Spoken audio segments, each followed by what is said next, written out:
Alain Delon est décédé ce 17 août à l'âge de 88 ans.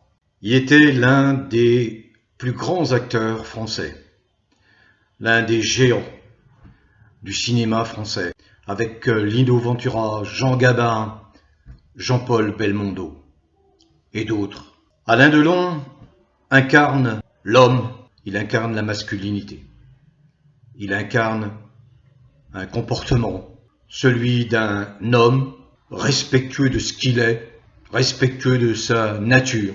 Je veux rappeler ce que Alain Delon disait il y a encore quelque temps sur cette société française. Son propos est et demeure très lucide, dur, sévère, mais ô combien juste dans cette France macronienne pervertie.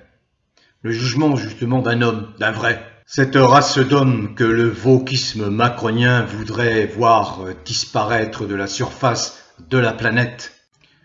Je quitterai ce monde sans me sentir triste. La vie ne m'attire plus. J'ai tout vu et tout vécu. Je déteste l'époque actuelle. J'en ai marre. Je vois tout le temps des créatures vraiment odieuses. Tout est faux. Tout est remplacé. Ils rient tous les uns des autres sans se regarder. Il n'y a même pas de respect pour la parole donnée. Seul l'argent est important. Nous entendons parler de crimes toute la journée. Je sais que je quitterai ce monde sans en être triste. Alain Delon.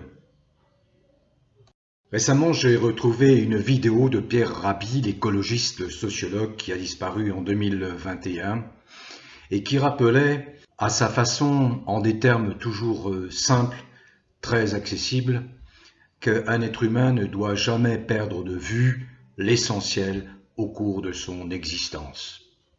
Aujourd'hui, vous le constatez, nous vivons dans une société où domine l'esbrouf, où l'écume compte bien plus que la réflexion profonde, où des délirants s'accaparent les médias, s'accaparent le pouvoir, veulent faire croire qu'ils sont, eux, la référence dans cette humanité. Non, bien sûr que non. Alors d'où le malaise? Le malaise parce que, au lieu de s'en tenir à des réflexions, des comportements inspirés par le bon sens, par l'observation de la nature, vous m'entendez toujours reprendre ce mot nature, il a une définition très claire chez les académiciens, dans tous les dictionnaires. La nature, c'est ce que la création, un créateur, Dieu pour les croyants, a imaginé sur cette planète bleue merveilleuse, dans ce système solaire, qui n'est pas unique dans cette galaxie elle-même qui n'est pas unique dans cet univers, dans cet espace infini. Sur le plan dimensionnel, nous n'avons que une taille nanométrique, c'est-à-dire infiniment petite, plus que microscopique. Nous sommes dépendants de toutes les lois naturelles. Tous les grands scientifiques, les savants s'en tiennent à cette démarche rigoureuse sur le plan scientifique, mais également rigoureuse d'un point de vue intellectuel. Nous apprenons de la nature. Les peuples autochtones qui vivent encore dans les forêts humides sur cette terre, ils sont de moins en moins nombreux. Ces peuples autochtones ont préservé ces connaissances, ce précieux savoir s'agissant de leur environnement naturel. Ce précieux savoir sans lequel ils ne pourraient survivre. C'est parce qu'ils respectent la nature, son mode de fonctionnement, que ces peuples autochtones continuent à vivre, mais surtout à vivre libres.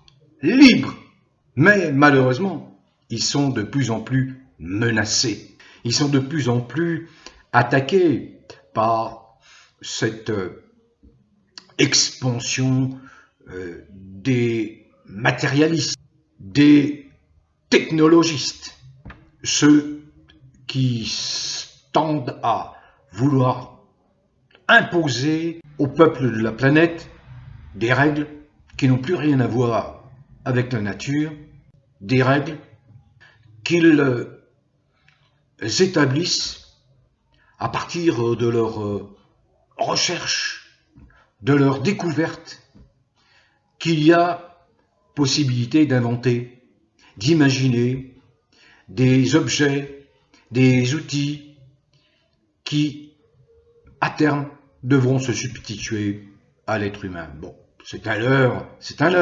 Des gens groupusculaires, mal intentionnés, ont réussi à imposer leur point de vue parce qu'ils utilisent un système financier qui ne repose sur rien, sur du vent, à imposer leur vue machiavélique. Ils ont compris qu'il faut absolument abêtir, crétiniser l'humanité pour mieux la servir. Et c'est ce qui s'est produit au sortir de la Seconde Guerre mondiale, à partir des années 50, où le matérialisme a été triomphant, où l'on a fait croire à la facilité. Certes, ces progrès ont rendu la vie plus facile, moins pénible, on va dire, aux gens. L'invention, par exemple, d'objets électroménagers est une bonne invention. La démocratisation de l'automobile, c'est une excellente chose. Mais ce n'est pas une fin en soi. L'être humain reste unique. L'être humain, c'est deux choses, c'est une dualité entre un corps fait de carbone et d'eau et un esprit, une âme pour les croyants. C'est cet accès que l'être humain a à la transcendance. Or, la transcendance, la spiritualité en d'autres termes. Or, c'est ce que veulent nier aujourd'hui ces transhumanistes. C'est la raison pour laquelle, au cours de ces désastreux, lamentables, honteux, immondes Jeux olympiques de Paris, Macron, qui fait partie de cette vermine mondialiste, s'est attaché à détruire des valeurs humaines portées par nombre de religions. Certes, ces religions ne sont pas parfaites.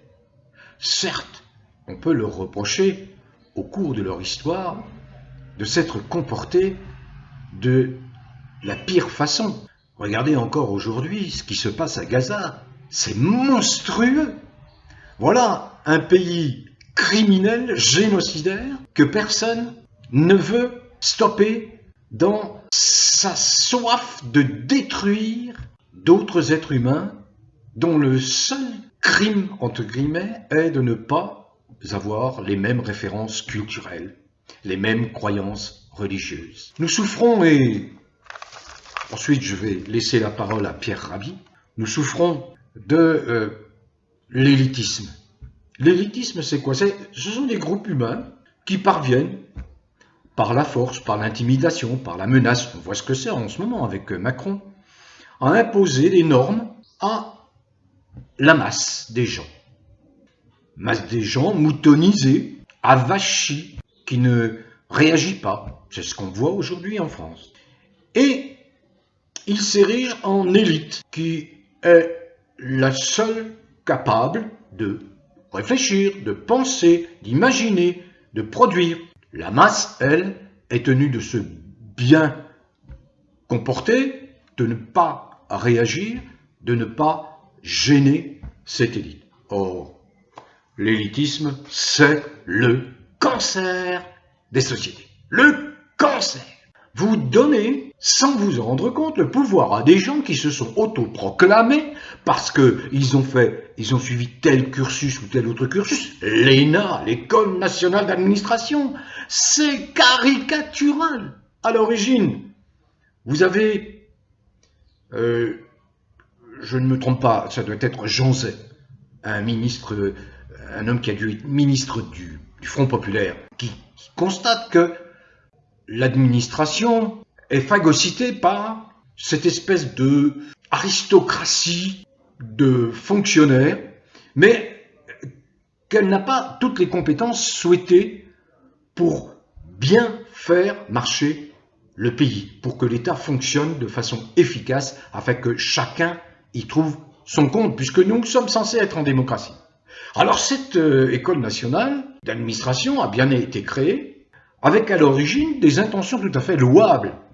Sauf que, avec le temps, eh bien, retour de l'attitude corruptive, retour de l'influence de gens qui saisissent l'importance de s'accaparer l'ENA de façon bien sûr très subtile et détournée, et ces gens qui sont formés aux frais du pays, aux frais, à nos frais, eh bien sont récupérés. Ou alors, ils constituent au fil du temps des castes qui vont dans les grandes administrations, les finances, la Cour des comptes, etc., le Conseil d'État, voilà. Et on en fait des gens qui ont une tête qui gonfle, comme une pastèque, qui se prennent pour des êtres supérieurs et qui vous méprisent cordialement la totalité des Français. Ils vous les méprisent en permanence, tout en affectant de montrer une image tout à fait cordiale, affable, ouverte. Voilà ce dont on souffre, cette hypocrisie française, la corruption feutrée à la française, dont j'ai parlé il y a 30 ans. Corruption feutrée à la française. On voit le désastre aujourd'hui. Nous sommes au bout d'une évolution, d'un cheminement. Le principal fauteur de troubles en France, c'est en particulier cette école nationale. C'est ces gens, ce sont des petits bourgeois, des fils de petits bourgeois friqués qui ont phagocyté cette école nationale d'administration. Et il faut la supprimer, l'intégrer dans les universités classiques, mais ne surtout pas créer des temples de l'inégalité sociale. C'est là où vous avez les ferments de l'inégalité sociale en France. Supprimez cela. Vous donnez le pouvoir à des freluquets, des foutriquets de vous dominer ensuite. Vous ne réagissez pas. Vous pensez que ce sont des gens intelligents, mais non, ce sont des crétins, imbéciles pour la grande majorité d'entre eux, je puis vous le dire. Ce n'est pas le diplôme qui vous qualifie. Cette invention du diplôme vous détourne de la vraie réalité, vous détourne de l'essentiel. Un diplôme ne vaut rien. Un diplôme ne vaut rien. Il y a des personnages illustres qui ont parfaitement réussi sans l'aide d'aucun de ces diplômes survalorisés en France. Donc l'ENA a supprimé, comme le Sénat a supprimé, cette chambre de privilégiés, élue par seulement 80 000 électeurs en France, et on continue à engraisser une chambre, une assemblée, qui ne sert rigoureusement à rien. Je demande pardon à quelques sénateurs que j'apprécie comme Alain Houpert, ou d'autres, quelques autres, qui font bien leur job quand même. La France est en pleine, profonde décrépitude. Elle est aux mains de la vermine macronienne, comme le malheureux peuple allemand est tombé dans les mains d'une vermine portant l'uniforme vert de gris, qui pourtant, cette vermine, ne représentait rien à l'origine. Rien. 1%, 2%. Mais qui s'est imposé par la violence, par les exactions, par l'intimidation, par la déportation des juifs, des tziganes, des déficients mentaux, déportation des homosexuels. Ils ont fait le nettoyage. Eh bien, c'est ce qu'entreprend aujourd'hui le mondialisme, et un de ces zélés séides soldats, le détraqué, le déboussolé, le psychopathe Macron. Avant de vous laisser regarder cette vidéo, et l'autre, celle d'un Banda Kani, qui va vous montrer le regard porté par l'extérieur, les pays de la planète, notamment en Afrique, le regard porté sur Macron, par la voix de Banda Kani, un sociologue, politicien Camerounais qui s'exprime avec une verve remarquable, qui ne mâche pas ses mots. On a besoin d'entendre des gens qui parlent vrai comme lui. Comme lui. Et non, en France, on souffre de ce cancer qui est la bien-pensance, le boboïsme et, pire encore, ce wokisme à vomir. Parce qu'il ne représente rien sauf la volonté d'un ultra-groupusculaire poignée d'individus qui s'imaginent que leurs délires correspondent à l'aspiration de la majorité. Pas du tout. Tout le contraire. Tout le contraire. Il faut le respect, il faut l'harmonie, il faut la paix, il faut la concorde, il faut l'altérité. Toutes ces exhibitions salaces, cette façon de nier les cultures, de nier la spiritualité, de nier les croyances, ça ne correspond à rien. Je l'ai souvent évoqué, dans les années 1980, le journal Le Monde était encore une référence d'honnêteté, d'intégrité, de vérité. Le Monde avait succédé au journal, je crois, Combat. Et ils ont sorti un supplément en 1980 en disant « La presse malade des marchands ». Ils n'en ont pas tiré les enseignements eux-mêmes, puisqu'aujourd'hui, Le Monde est sous la coupe de Bill Gates. Bill Gates, qu'on ne décrit plus, le faux philanthrope, le vrai misanthrope qui s'attache à vouloir vacciner à tout va, partout, sur tous les continents, pour détruire la vie de petits-enfants, au prétexte qu'il y a là telle pathologie, là. Bref.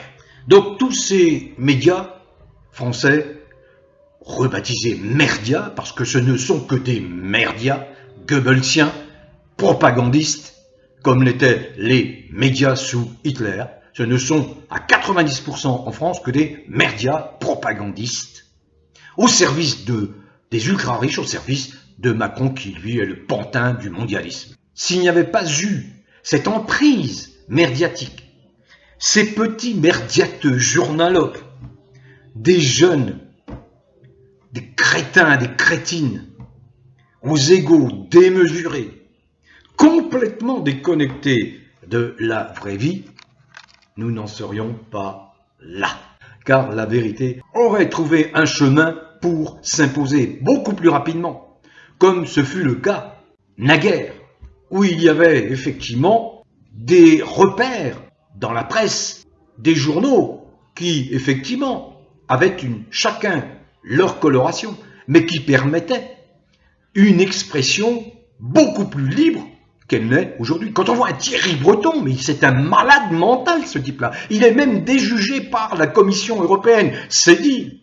Thierry Breton qui s'en prend à Elon Musk, qui s'en prend au réseau X, anciennement Twitter, qui veut absolument casser toute possibilité de s'exprimer librement en Europe, et notamment en France. Thierry Breton, alors que il a un certain nombre d'affaires qui ressortent, des affaires aux fesses, des affaires qui vont l'emmener sur le chemin judiciaire. Et ce type se permet de l'ouvrir. Mais en Macronie, c'est cela. C'est l'inversion accusatoire. Ils sont coupables, et comme ils sont coupables, comme ils ont dans leur poche un certain nombre de juges corrompus, eh bien, ils leur demandent d'attaquer les plaignants et de les mettre en accusation. C'est un petit peu ce qui se passe, même beaucoup ce qui se passe dans l'affaire Brichel, où on traduit devant les tribunaux des personnes qui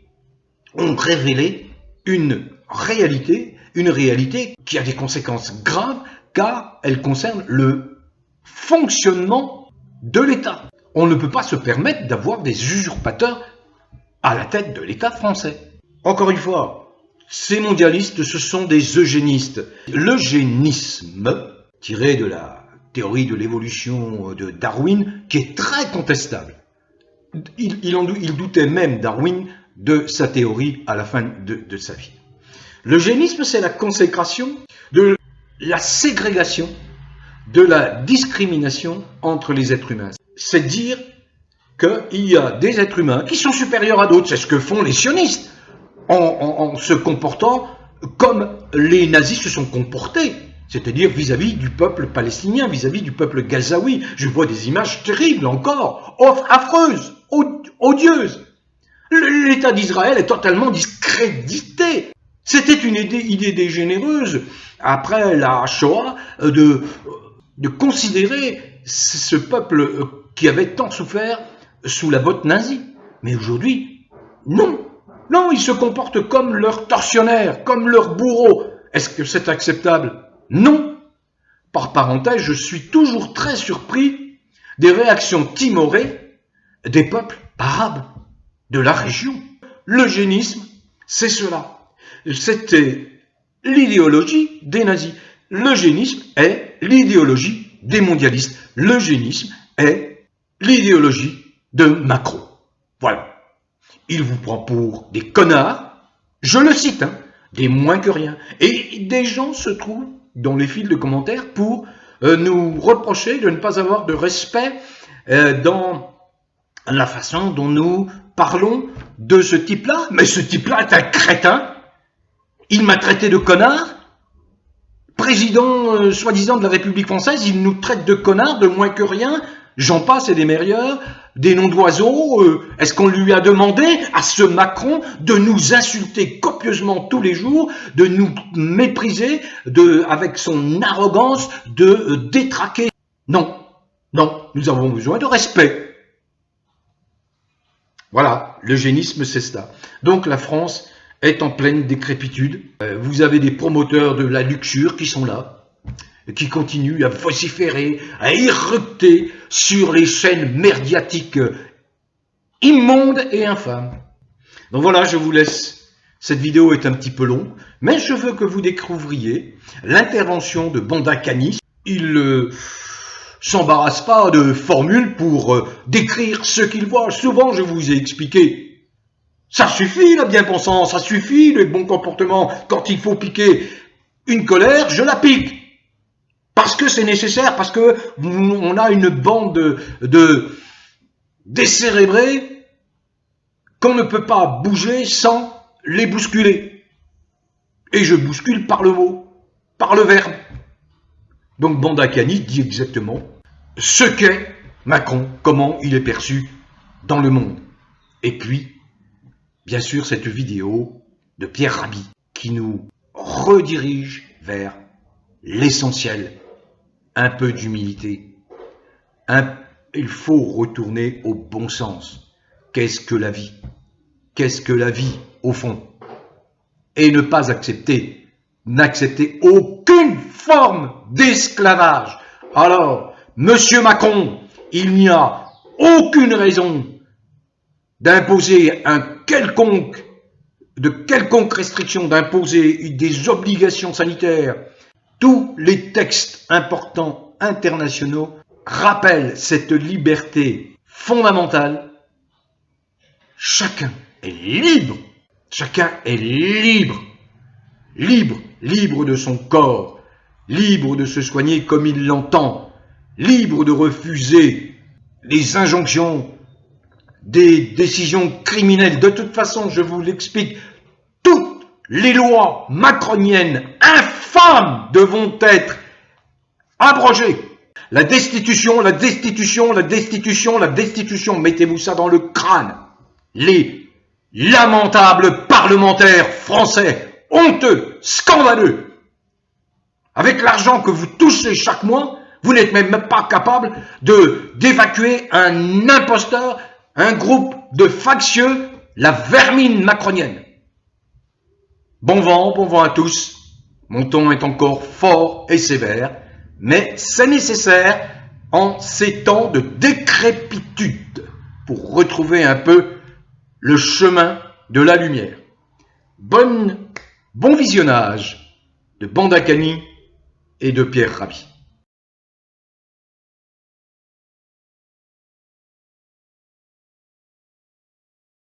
On a déclaré la guerre à l'humanité. La loi qui vient d'être votée en France, c'est le crime des crimes contre l'humanité. Monsieur Macron, ce voyou, ce criminel, Monsieur Macron, avec sa majorité de délégués mentaux, c'est-à-dire que Monsieur Macron et sa bande de malades mentaux détestent les rapports sexuels naturels. L'enfant est désormais une marchandise. Tu peux commander un enfant comme tu commandes un yaourt. Et si les gens acceptent ça, ils ne sont plus des êtres humains. On ne peut pas continuer à collaborer avec un pays qui a à sa tête un malade mental, un président de merde, qui décide comme ça. Ils ont appelé ça le progrès. Vous comprenez pourquoi M. Macron est les Africains qui accouchent nos mamans. C'est un salopard, c'est pas un être humain. Quelquefois, je suis triste de voir ce qu'on a fait de l'être humain. Un besogneux qui est enfermé toute l'année et qui de temps en temps va glisser sur la neige ou va se bronzer sur la plage pour compenser l'aliénation qu'il subit toute l'année. Ils viennent en vacances, donc ils essayent de compenser ce qu'ils n'ont pas, ce qu'ils devraient avoir dans la vie, ils l'ont que pendant un mois. Voilà. Et ce mois-là, il faut compenser tout ce qu'on n'a pas eu durant toute l'année. Le monde moderne dit va libérer l'être humain. Mais l'être humain est-il libéré? Puisque de la maternelle à l'université on est enfermé. Les jeunes appellent ça le bahut d'ailleurs chez nous. Ensuite, tout le monde travaille dans des boîtes, des grandes, des petites boîtes. Même pour s'amuser, on va en boîte. On y va comment? Dans sa caisse. Et ensuite, on a la boîte à vieux, en attendant la dernière boîte. Si ça, c'est un programme libérateur, alors c'est que j'ai pas compris ce que voulait dire la liberté. Vous voyez? Et c'est vraiment l'incarcération et l'enfermement de l'être humain à vie. Donc, vous passez un contrat à vie, on vous donne un salaire et vous donnez votre existence. Et qu'est-ce que vous constatez? Est-ce que déjà l'existence que vous avez donnée contribue à la justice dans le monde? Alors là, c'est une compensation magnifique. D'accord, j'ai un peu aliéné ma vie, mais ça produit de la justice. Mais non, ça produit les 1500 milliardaires en dollars qui sont à la tête de l'ensemble de l'humanité. Bon vent à tous. Portez-vous bien, prenez soin de vous.